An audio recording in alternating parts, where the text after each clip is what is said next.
I've never sat in the big chair before. Does it feel awesome? Kinda. Are you excited? Yeah.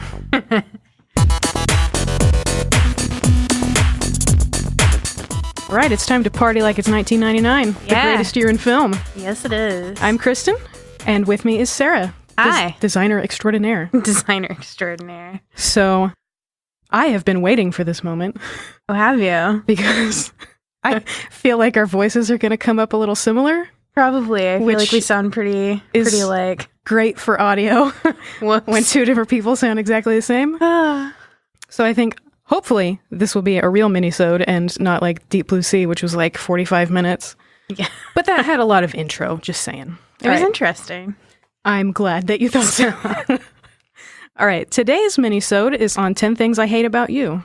One of my favorite movies as a kid, for sure. Is it? Okay. I loved it. So this one was your choice. That was my first question, was what made you choose this? I just remember loving it when I was a kid and watching it now, seeing the fashion and just the style and everything. It just takes me back. How old were you when you first saw it, do you think? Oh, gosh. 12, 13 probably. I was pretty young. So maybe a little after 99? Yeah, it was probably after 99, but I was still in that early preteen, maybe early teen stage. Right. I had not seen this before. Really? Yes. What I knew about it was that it was based on Shakespeare. I had no idea which. Who knows? Nobody knows. I knew Julia Stiles. Yes. And I knew Heath Ledger, bad hair. Heath Ledger, bad hair. That's what I knew. Totally my type at the time, though.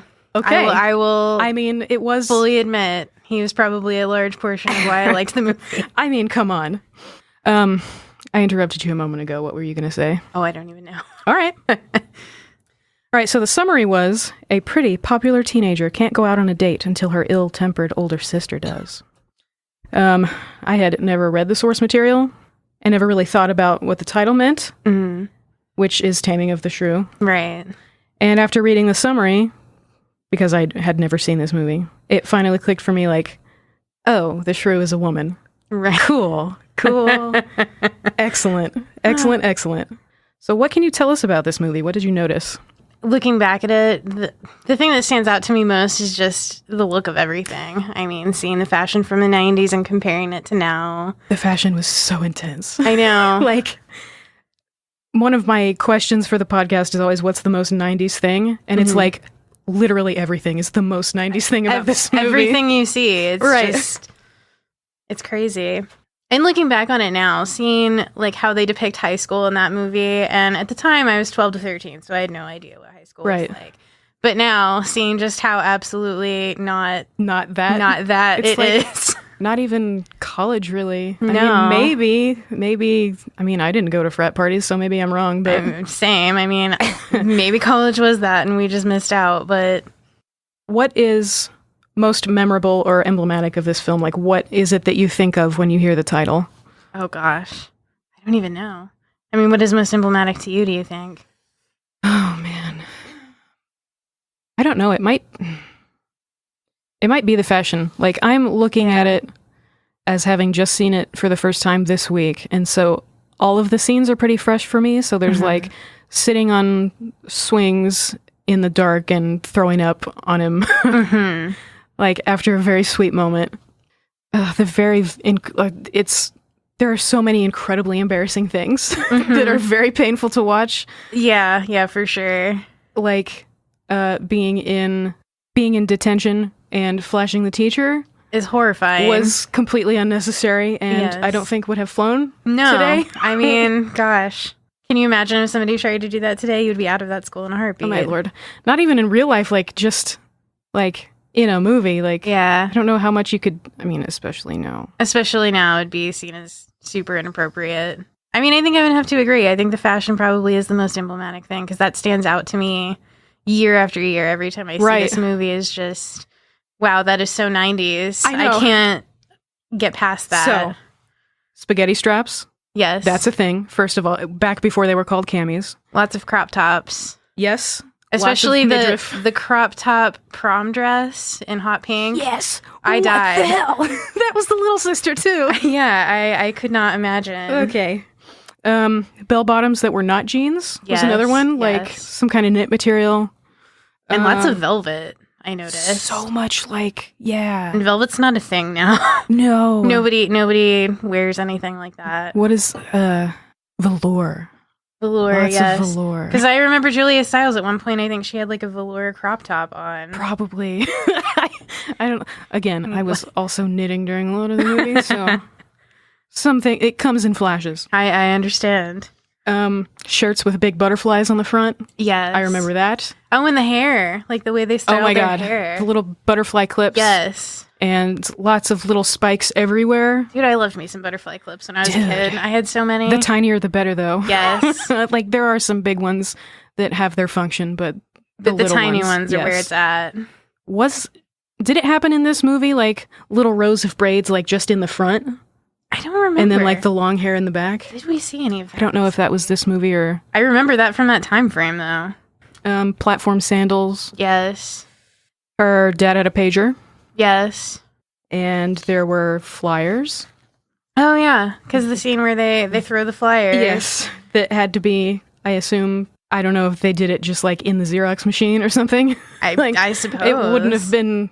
Although I can tell you, if somebody did that at my high school, they probably would have gotten in trouble for distributing anything. Because yeah, there's no way that would have Especially flown. if it's for a party. Like, how did that work out? Like, right. They're physical things. Like, they're literally, like... And how did they not get caught when the address was probably on Exactly. the flyer? Oh, God, that whole thing. Realism, man. So just me coming at it as... whatever age I am now. Heath Ledger is trash and David Krumholtz is fire. Yeah. Oh my God. Yeah. I'm like personally offended that he's the nerd because he's so fucking hot. He's pretty cute. I don't understand why he's like almost never the leading man. He's pretty cute. Oh my God. I will be honest though, I will always have a soft spot for the Heath Ledger in this movie type. Well, and I never put two and two together in this movie of the actresses, but it's Alex Mack. Do you remember Alex Mack? The little sister? I very vaguely. The little sister is Alex Mack, and I didn't even know it until someone pointed it out to me. I remember the title of this show. Did you watch that show? I do, but I cannot tell you that I remember anything about it. I'm pretty sure I remember watching it, but... I think I even had like one of those little paperback books that used to be such a thing back in the 90s for like those TV shows. I'm pretty sure I had one. Oh, yeah. Like the novelization of... Yeah. Oh, man. I think the one thing that really struck me about it was consent was kind of a huge deal. So there's like, he drives her home and she tries to make a move and he's like, no, because she's drunk. And I was like, that's impressive. That is incredibly surprising to me that happened. Especially that time. Especially for, again, I didn't read the thing, but having come from a piece that is from the 1600s, like, I don't expect consent to be a thing. Right. I don't know if that, I mean, surely it wasn't from the original, but I mean, probably it was nice to see it here. I didn't even think about that when I was rewatching it. That's, especially looking at it back now today, it's probably something you didn't think about in 99 when you were watching this movie, but it's a very big deal now. Absolutely something that I wouldn't have even thought about 3 years ago. So it's impressive. Yeah, totally. What doesn't hold up? I mean, the whole way they set up the high school and just, I don't know, how people interact. I mean, it's just so unrealistic for schools nowadays, kind of like we talked about earlier. What about it hit you most about being unrealistic? Oh gosh, just the kids getting away with everything. Yeah. I mean, it was, and maybe it was just my high school, but everything was very locked down, you know. Right. You would be out of there if you did anything. Okay. You know, smoking in school. Yeah. Throwing the flyers, like flashing your teacher. Yeah. All of those would be suspension like that. So there's, first of all, that stuff. So she's flashing the teacher, and it's because she's trying to make a distraction so that Heath Ledger can sneak out. Why? None of the other students are like, bitch, what you doing? Exactly. Like, nobody says a word. I completely see you trying to sneak out this window. Right. I see what you are doing. It's not like it's not obvious. Right. I understand that it's a movie, but they are not the only people in the scene. It kind of takes you out of it a little bit. Again, this is the first time that I have seen it, but do you think that this film has influenced films like it going forward? That's a good question. I mean, I can't think of any specific examples of movies that it might have influenced, but I mean, there are a lot of movies like that 90s rom-com that kind of continued into the 2000s a little bit. I feel like that was maybe one of the first ones like it that I can remember. Like, because I don't know what came out when back then. I feel like teen comedies from the 80s are a lot different. Like, if you think about a 16 Candles, like, I don't know what about it is different exactly, but this one seems... Well, and compared to other, late 90s rom-coms like that, I feel like it's almost a little bit more innocent. Right. And I like that about it. Right. Like, which ones are you thinking of? Oh, She's All That. Gosh, I need to have a list in front of me. Which we will be talking about. Right. Eventually. Also looking forward to. So, is this movie good, or is it bad, or do we just like it, or what? I don't know if it's good or bad, but I definitely like it. I thought it was very charming. Yeah. I don't know if it's good.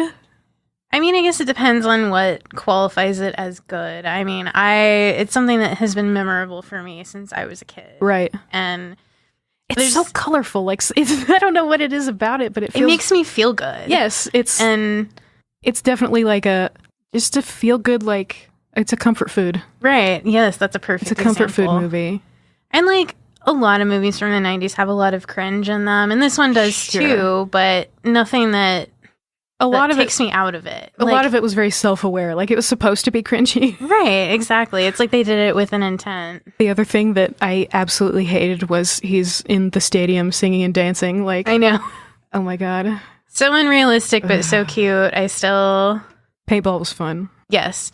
I remember when I was a kid, I wanted to go someplace like that and do that so bad, and I don't think that existed where we grew up. I think it did. I wasn't one of the cool kids that went to do that. Same. I mean... They were also lobbing them, like, manually, like, by hand. Like, paintball is a gun thing. Like, it's not a... That's what I mean. Like, I remember paintball guns as a kid. Yeah, and, like places you could go to. I want to go to some place where you just run around with a bag full of these paintballs and throw them. Like, that looks so fun to me. I would be all about that even now. And that was just, like, such a perfect, like, atypical date. You know what I mean? Like, they're very atypical people. And it's a very alternative kind of date. Yeah. For the 90s. And normally a rom-com would be like, here we're going to the movies. And I think that's why I like it so much. Yeah. Because I would like to go on a date that does that. That's part of it, is that it's just so different. Like, it's not the cliche. Right. The way that they interact is just not the cliche. Well, and I think that's why I like Julia Stiles and Heath Ledger so much in this movie, because I relate to them more. Right. I feel like I was always that atypical person in school, and they're the ones that I relate to. I would rather be reading the books than getting dolled up and wearing the pearls. Exactly. Yeah. I think that's good. Awesome.